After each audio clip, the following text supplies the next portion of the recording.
So Boris is telling the world that humanity should grow up at COP26 and decide to take the big changes needed to save the planet. You've got to wonder at the guy's audacity, really. It sounds very much as if he's talking to himself on that grow up mission, since he's the one who, till very recently, was not convinced at all about the whole climate change argument. Anyway, we also heard from his press spokesperson, Allegra Stratton, who says that the COP26 will be the moment of truth COP, when she says the big aim is to get all countries to agree that coal is dead. Now, you might see a teensy problem with that. Coal's not dead in England because there's currently a public inquiry underway into proposals for a new mine in Cumbria. Kind of awkward truth. Could have been squashed on completely by the British government, but wasn't.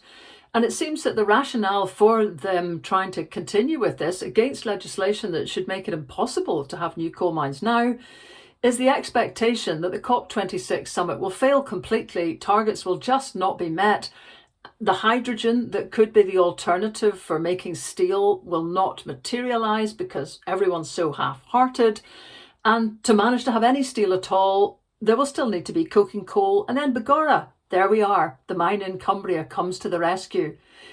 Lots of companies at the moment are operating on the expectation of Boris Johnson's failure at COP26. So let's just look a little bit at what it would take actually to do this growing up stuff. And it really takes big structural change, not stopping rinsing your dishes before you put them in dishwashers and such like. We need the building blocks of change, particularly on heating, because it's currently 85% gas powered in Britain. Very much in contrast to other places like Norway, which is 5% gas. And that's extraordinary because they produce gas, but they didn't ever fall for using it in their own heating systems. Instead, they've always had renewable sources, a combination really of hydro and district heating driven by heat pumps. Some of those pumps produced actually by Glasgow companies. Now, that's surely where we should be moving towards. But it's not an easy move to make because currently gas is actually so cheap. Even with the price rises we'll see, gas has relatively few of the extras loaded on it that electricity has, particularly green renewable energy that has all sorts of extras. We know about the ones placed on producers in remote parts of Scotland who pay to join the grid, whilst folk really near centres of population are paid to produce electricity. We have a completely unfit for purpose electricity system. So to be grown up, the first thing would have to be to make the cost of electricity lower and to let all sorts of different renewables come forward. Now that ain't going to happen on things like the heat pumps that we were talking about, because the Renewable Heat Initiative that was going to create a level playing field, it just finished after only 3 years of heat pumps getting any sort of look in at all. Now that's important because if gas continues to be so cheap, no one will volunteer to be switching. No big buildings would actually join district heating, even if it was sitting right, an inch away from the front door. And no big pension companies that have millions sitting waiting to be invested in hardware like this, none of those big companies will make the move and begin to invest in district heating unless they're convinced there will be take-up. There won't be if electricity is still far, far more expensive than gas for heating. I mean, if gas was to have the same taxes on it that petrol has, because we're trying to disincentivize the use of petrol, it would cost 4.5 times more per unit. Now, I know that's just going to scare people because we use gas so much in heating, but we have to decarbonise heating. We've just seen why, because we have no energy security as long as we rely on imported supplies. And we need a government that's brave enough to make the change. It doesn't look like it's going to be Westminster. Could it be Holyrood? Now, Holyrood has 2 levers that it could use. One is air quality, which it controls.